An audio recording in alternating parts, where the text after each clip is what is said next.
along here under administration.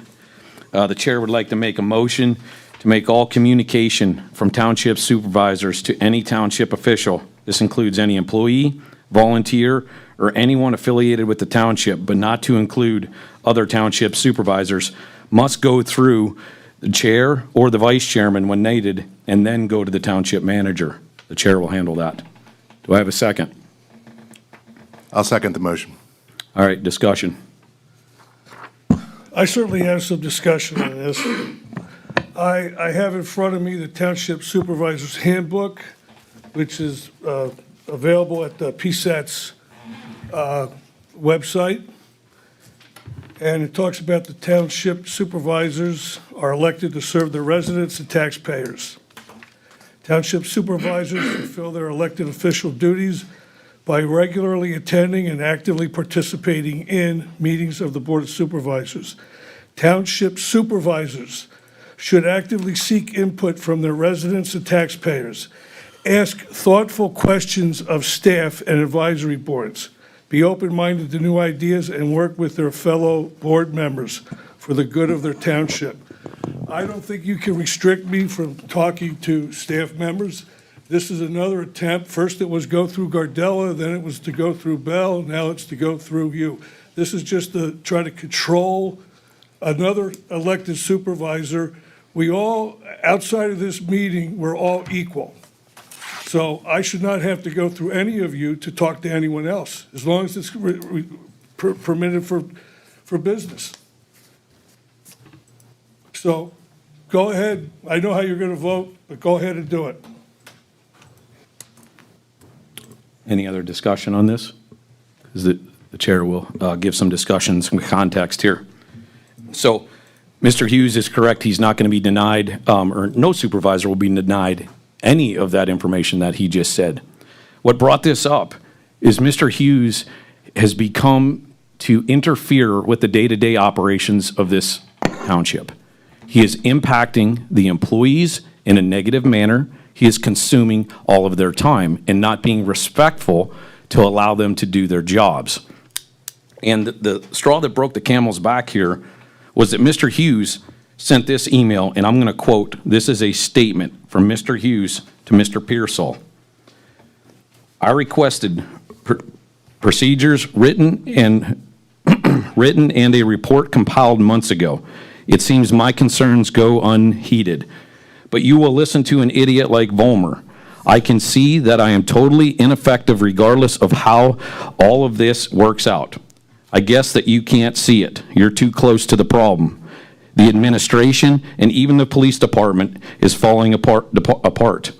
And now even the police department, and every department is falling apart, and even the police department now. There is no way the chief should have pursued the gun range in writing his own lease agreement.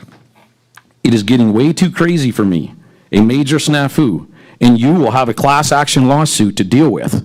Not you personally, the township. Can you now feel it, or can you feel it, Larry? Thanks, Larry. So this is a grave concern to me. Why would a supervisor Big deal. go after Larry and demean him and make him, this is just wrong. This is why this has to be done. No supervisor should demean or give any negative feedback to our employees that impacts their day-to-day life.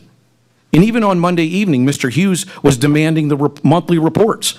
Well, Mr. Pearsall could not get those reports because Mr. Hughes was here for 4 hours, consuming his time. That is not how this board should do things. We should do things through a chain of command and let the staff do what they need to do. So that's my feelings on this, and any other discussion from any other board members? If that, I'm going to call the vote. I have additional comment. You take everything out of context. You can't have. Mr. Hughes, you have it in writing. You can't, but you can't inflect the way. No, you can't write these things to township employees. At my time with Larry, I always asked you, Larry, I don't want to impede your work. Do I not say that? Right, but it was actually 2.5 hours on Monday, not 4. Okay, thank you for the clarification on that. Oh, let's make it 6. Okay, so Okay, so that's what we're you just- do. The narrative is always worse than the truth. Look, I tell Larry, I don't want to take up your time. When you're available, I'll talk to you. Great job, Mr. Schnee. But look, Larry, you know I say that. I don't want to take up your time. If you're busy, Listen, this we'll do isn't, it this another isn't up time. anymore for discussion. We're going to call this vote. All those in favor of this motion, say aye. Aye. Aye. Those opposed? No. But not in that context. A 3, I guess, what is that, a 3-1 and no vote? 3-2 vote? All right, What was the vote? 3-2. Who were the two? You can go back and listen to the, I didn't minutes. even give a vote. well, we figured it's a nay because you didn't say yay. Not in that context, I assume that was no. Yeah. Okay. All right, moving on here. So I guess just to clarify on this motion now, staff, you report to Larry, and Larry reports to the chair and the co-chair. You do not have to talk to the other supervisors unless directed by this board with a board of 3 votes. Okay, so just for good clarification, so everyone understands what this means going forward. Thank you. All right, moving.